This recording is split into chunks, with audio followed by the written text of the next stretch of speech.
Hello అండి, అందరికీ నమస్కారం. ఈరోజు నేను గోంగూర ఎగ్ కర్రీ చేస్తున్నానండి. గోంగూర, ఉల్లిపాయలు, పచ్చిమిరపకాయలు, టమాటా అండి ఉడకబెట్టి మెత్తగా రుబ్బి పెట్టుకున్నానండి. స్టవ్ వెలిగించి 2 స్పూన్లు ఆయిల్ వేసుకున్నానండి. ఆవాలు, జీలకర్ర వేస్తున్నాను. ఉల్లిపాయలు, పచ్చిమిరపకాయలు, కరివేపాకు, ఎండుమిరపకాయలు అండి. ఇవి బాగా వేగాలండి. 1/2 స్పూన్ అల్లం వెల్లుల్లి పేస్ట్ అండి. పసుపు, ఉప్పు, కారం, ధనియా పౌడర్, గరం మసాలా అండి.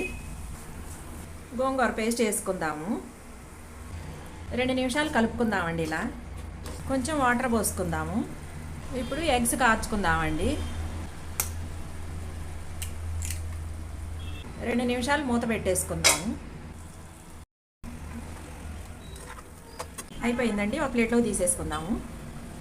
గోంగూర ఎగ్ కర్రీ రెడీ అయిపోయిందండి. రైస్లోకి మాత్రం చాలా బాగుంటుందండి. ఒకసారి ట్రై చేయండి. నచ్చితే మాత్రం లైక్ చేయండి, షేర్ చేయండి, సబ్స్క్రైబ్ చేయడం మాత్రం మర్చిపోకండి.